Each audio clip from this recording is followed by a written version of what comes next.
Hello বন্ধুরা, আজকে আমরা জানতে চলেছি এল্ডার, এল্ডেস্ট অ্যান্ড ওল্ডেস্টের মধ্যে পার্থক্য।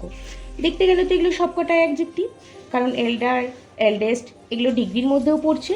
আচ্ছা, তবে এর মধ্যে একটা বেসিক পার্থক্য আছে। কি পার্থক্য?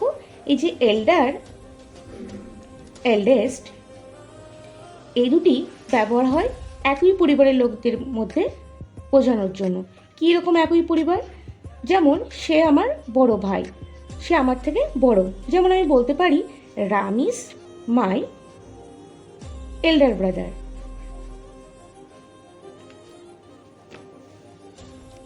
এখানে Ram is my elder brother মানে হলো রাম আমার বড় ভাই।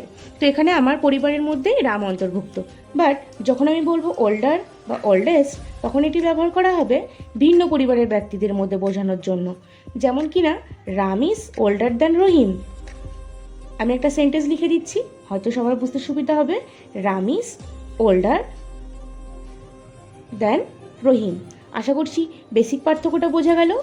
এল্ডার, এল্ডেস্ট ব্যবহার হয় একই পরিবারের মধ্যে ছোট বড় বোঝানোর জন্য। ওল্ডার অ্যান্ড ওল্ডেস্ট ব্যবহার হয় ভিন্ন পরিবারের লোকেদের মধ্যে ছোট বড় বোঝানোর জন্য। তবে এটা দুটোই কিন্তু অ্যাডজেক্টিভ। আশা করছি সবাই খুব ভালোভাবে বুঝতে পেরেছো।